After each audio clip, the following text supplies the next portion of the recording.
एक बार राजा जनक के शासनकाल में एक व्यक्ति का विवाह हुआ। विवाह के बाद वह पहली बार सज संवर कर अपनी ससुराल जा रहा था। कुछ दूर जाने पर रास्ते में एक जगह उसको दलदल मिला। उसने थोड़ा पास जाकर देखा तो उसमें एक गाय फंसी हुई थी, जो शायद फंसे फंसे मरने की दशा में आ गई थी। उस व्यक्ति ने उसको देखा तो उसके मन में गाय को बचाने का ख्याल आया, परंतु दूसरे ही क्षण मन में एक और विचार आया। उसने सोचा, ये गाय तो कुछ देर में मरने ही वाली है। अगर मैं इसको यहाँ से बाहर निकालने इस दलदल में घुसा तो मेरे कपड़े तथा जूते खराब हो जाएंगे और मैं अपनी ससुराल में ऐसी हालत में कैसे जा पाऊंगा। यह सोचकर वह गाय के ऊपर पैर रखकर आगे बढ़ गया। जैसे ही वह आगे बढ़ा, गाय ने उसे जाते हुए देखा और उस व्यक्ति को श्राप दिया कि जिसके लिए तू जा रहा है उसे देख नहीं पाएगा। यदि तू उसे देखेगा भी तो वह तत्काल ही मृत्यु को प्राप्त हो जाएगा। यह कहकर कुछ ही क्षण में गाय के प्राण निकल गए। उस श्राप को सुनकर वह व्यक्ति दुविधा में पड़ गया। उसे अपने किए पर बहुत पछतावा हो रहा था, परंतु अब कुछ नहीं हो सकता था। जो होना था वह हो गया था। अब वह व्यक्ति गौशाप से मुक्त होने का विचार करने लगा। मन में बहुत बड़ा बोझ लिए वह ससुराल पहुंचा। वहां पहुंचकर वह दरवाजे के बाहर ही बैठ गया और यह विचार करने लगा, अगर मेरी नज़र मेरी पत्नी पर पड़ गई तो क्या होगा। कुछ समय बाद परिवार के अन्य सदस्यों ने उसे घर के अंदर चलने का अनुरोध किया, किंतु वह नहीं गया। रास्ते में जो घटना घटित हुई थी उसके बारे में भी किसी को नहीं बताया। उसके दिमाग में तो गाय के द्वारा दिया गया श्राप बार बार गूंज रहा था। जब उसकी पत्नी को उसके घर के अंदर न आने की बात पता चली तो उसने अपने घर वालों से कहा कि चलो मैं ही चलकर उन्हें घर के अंदर लेकर आती हूँ। पत्नी ने जब जाकर उससे कहा कि आप घर के अंदर क्यों नहीं आ रहे हो और मैं जो भी बोल रही हूँ उसे सुनकर भी मेरे सामने होते हुए भी मेरी ओर क्यों नहीं देखते हो। वह व्यक्ति अपनी पत्नी की बात सुनने पर भी चुप रहा।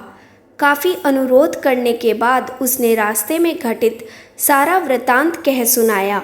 पत्नी ने कहा, मैं भी पतिव्रता स्त्री हूँ, ऐसा कैसे हो सकता है, आप मेरी ओर तो देखो। अपनी पत्नी की बात सुनकर उसने जो ही नज़र उठाकर अपनी पत्नी की ओर देखा, वैसे ही उसकी आंखों की रोशनी चली गई और वह गाय के श्रापवश पत्नी को देख ही नहीं सका।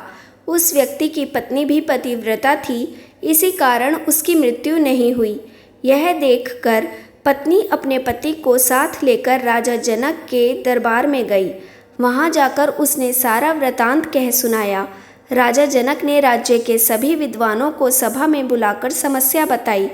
उन्होंने अपने दरबार में बैठे हुए ब्राह्मणों को कहा कि हे ब्राह्मण देव, गौशाप से निवृत्ति का कोई सटीक उपाय हो तो बताएं।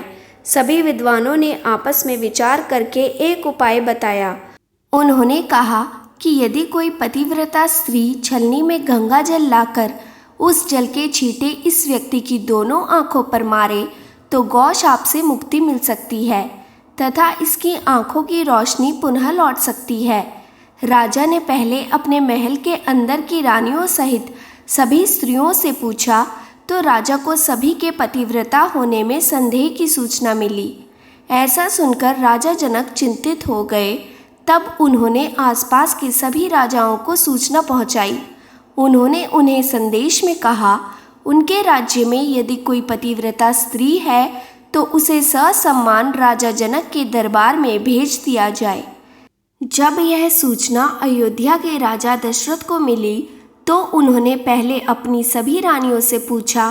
प्रत्येक रानी का यही उत्तर था कि राजमहल तो क्या, आप राज्य की किसी भी महिला, यहाँ तक कि झाड़ू लगाने वाली ही क्यों न हो, उसे भी पतिव्रता ही पाएंगे। राजा दशरथ को इस समय अपने राज्य की महिलाओं पर गर्व हुआ और उन्होंने अपने राज्य की सबसे निम्न माने जाने वाली सफाई करने वाली को बुलाया। उस महिला से राजा दशरथ ने सम्मान पूर्वक पतिव्रता होने के बारे में पूछा तो उस महिला ने स्वीकृति में सिर हिला दिया। तब राजा ने यह दिखाने के लिए कि अयोध्या का राज्य सबसे उत्तम है, उस महिला को ही राज सम्मान के साथ जनकपुर को भेज दिया। राजा जनक ने उस महिला का पूर्ण राजसी ठाट बाट से स्वागत सम्मान किया।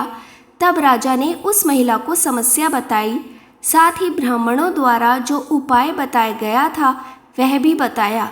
महिला ने राजा को उस कार्य को करने की स्वीकृति दे दी। अगले दिन महिला छलनी लेकर गंगा किनारे गई। वहां पहुंचकर उसने प्रार्थना की, हे गंगा माता, यदि मैं पूर्ण पतिव्रता हूँ, यदि मैंने अपने तन और मन से अपने पति को ही परमेश्वर माना हो, तो गंगा जल की एक बूंद भी छलनी से नीचे नहीं गिरनी चाहिए। ऐसी प्रार्थना करके जब उसने गंगा जल को छलनी में भरा तो जल की एक बूंद भी नीचे नहीं गिरी। यह पवित्र गंगा जल कहीं रास्ते में छलक कर नीचे न गिर जाए, यह सोचकर उसने थोड़ा सा गंगा जल नदी में ही गिरा दिया और पानी से भरी छलनी को लेकर राज दरबार में आ पहुंची। राजा और दरबार में उपस्थित सभी नर नारी यह दृश्य देखकर आश्चर्यचकित रह गए। तब उस महिला को उस व्यक्ति की आंखों पर छींटे मारने का अनुरोध किया गया। उसने जो ही गंगा जल के छींटे उस व्यक्ति की आंखों पर मारे, त्यों ही उसकी आंखों की रोशनी वापस आ गई। तब उस महिला को पूरे राज सम्मान के साथ पारितोषिक दिया गया। जब उस महिला ने अपने राज्य में वापस जाने की अनुमति मांगी तो राजा जनक ने अनुमति देते हुए जिज्ञासावश उस महिला से उसकी जाति के बारे में पूछा। तब उस महिला द्वारा बताए जाने पर राजा आश्चर्यचकित हो गए। यही कारण था कि सीता स्वयंवर के समय राजा ने सोचा कि जिस राज्य की सफाई करने वाली इतनी पतिव्रता है तो उसका पति कितना शक्तिशाली होगा। यदि राजा दशरथ ने उसी प्रकार के किसी व्यक्ति को स्वयंवर में भेज दिया और अगर उसने धनुष संधान लिया तो क्या होगा, राजकुमारी किसी निम्न श्रेणी के व्यक्ति को न वर ले। यही सोचकर अयोध्या नरेश राजा जनक ने राजा दशरथ को निमंत्रण नहीं भेजा। किंतु विधाता की लेखनी को कोई आज तक टाल सका है? वही हुआ जो होना था। अयोध्या के राजकुमार वन में विचरण करते हुए अपने गुरु के साथ जनकपुर पहुंच ही गए तथा धनुष तोड़कर राजकुमार राम ने सुकुमारी सीता का वरण कर ही लिया।